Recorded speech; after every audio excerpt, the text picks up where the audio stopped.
எப்படி இருந்துச்சு கோமதி? சூப்பரா இருந்துச்சுங்க. உங்க வண்டியில வந்தா முதுகெல்லாம் வலிக்கும். இது அப்படி இல்லங்க. அலுங்காம குலுங்காம அப்படியே கூட்டிட்டு போயிட்டு வருதுங்க. என்ன சொல்றான்னு பாருப்பா. என்ன பார்த்தா அவனுக்கு லூசு மாதிரி தெரியுதா? ஏன் ராஜிமா ஒருத்தி இப்படி ரெடியாகி நிக்கிறேன், ஒரு ரவுண்ட் கூட்டிட்டு போகணுங்கிற எண்ணம் கூட அவனுக்கு இல்ல பாத்தீங்களா? நீ போட்டோக்காக தானே ரெடியான? அவன் கூட ரவுண்ட் போகவா ரெடியான? என்கிட்ட அவன் கூப்பிட்டா கூட யோசிப்பேன், போக மாட்டேன்னு சொன்ன மாதிரி இருந்துச்சு. சொன்னேன்தான், ஆனா அவன் கூப்பிட்டுருக்கணும்ல. இந்த ஆம்பளை பிள்ளைகளே இப்படிதான் நம்மள வேணும்னே சீண்டு வாங்க. நீ வேணா பாரு, கொஞ்ச நேரம் கழிச்சு வந்து அவனே ரைடு போலான்னு கூப்பிடுவான். கூப்பிட்டாலும் நான் போக மாட்டேன். யாருக்கு வேணும் அவன் ரைடு? இப்படி எல்லாம் பண்ணுவாளாம். கேட்டா அவன் மேல லவ் இல்லன்னு சொல்லுவாளாம். அடியே என்னடி என்ன விட்டு நீ பாட்டுக்கு போயிட்டே இருக்கிற?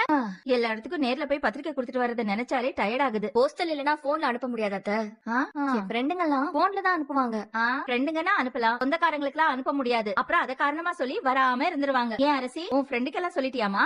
ஏன் அரசி, அடுத்த வாரம் இந்த நாள் நீ உன் புருஷன் வீட்ல இருப்பல. நல்ல வேளையா இந்த சம்பந்தம் அமைஞ்சது. தெரியாத இடத்துல பொண்ணை கொடுத்துட்டு பயந்துட்டு இருக்க வேண்டாம். நம்ம சொந்தக்காரங்க வீடு, நாமளும் போலாம். இவ்வளவு நினைச்ச நேரத்துக்கு கிளம்பி வரலாம். வேலை கிளம்பிட்டியாடா? வேலைக்கு மத்தியானமா போறேன். என் ஃப்ரெண்ட்ஸ் ஓனர் எல்லாருக்குமே பத்திரிக்கை கொடுக்கணும்.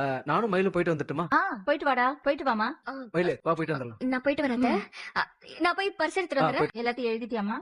ஏண்டா பத்திரிக்கை வேணா இன்னும் கொஞ்சம் எடுத்துட்டு போடா. இல்லமா, என்கிட்ட நிறையவே இருக்கு. என் மேல இருக்கிற கோவம் உங்களுக்கு கொஞ்சமாவது இப்போ குறைஞ்சதே. கோபம் குறைஞ்சதுன்னு யார் சொன்னா? இல்ல மாமா, பத்திரிக்கை கொடுக்கறதுக்காக என்னை கூட்டிட்டு போறீங்க. நம்ம ஒண்ணும் பத்திரிக்கை கொடுக்கலாம் போல. அப்புறம் காலேஜுக்கு போறோம். எதுக்கு? உன் காலேஜுக்கு